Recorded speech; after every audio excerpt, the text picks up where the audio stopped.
मुलांवर कार्यकर्त्यांवर जो जीवघेणी हल्ला झाला त्या पीडित कुटुंबाला प्रामुख्याने भेटण्यासाठी आम्ही इथे आलेलो होतो। संबंधित लोकांना मी स्वतः रुग्णालयाला जाऊन भेटलेलो आहे आणि महेश दांडेजी आता यापुढे जे काही हिंदुत्ववादी विचाराचे कार्यकर्ते आहेत त्यांना आधार देण्यासाठी, ताकद देण्यासाठी आणि आमचं महायुतीचं सरकार हे हिंदुत्ववादी विचाराचं सरकार आहे आणि पूर्ण पद्धतीने ह्या कार्यकर्त्यांच्या मागे उभा आहे हा संदेश देण्यासाठी मी आवर्जून इथे उपस्थित आहे।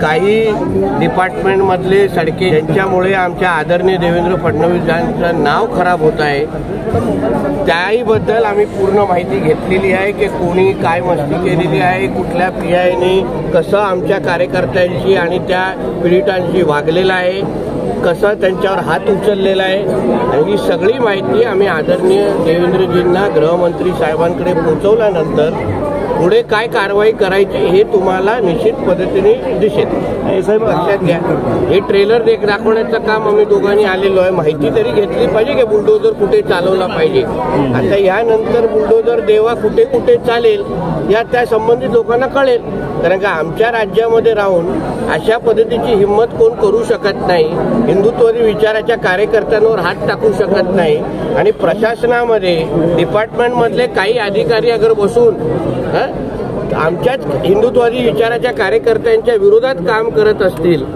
त्या लोकांच्या बिर्याण्या खाऊन त्यांचे दाढी कुरवळ्यात बसायचं असेल ना, तर आता येणाऱ्या दिवसामध्ये दिसेल काय काय होत आहे। खरं तर ज्यांना मारहाण झालेली आहे त्यांच्यावर देखील गुन्हे दाखल झाले।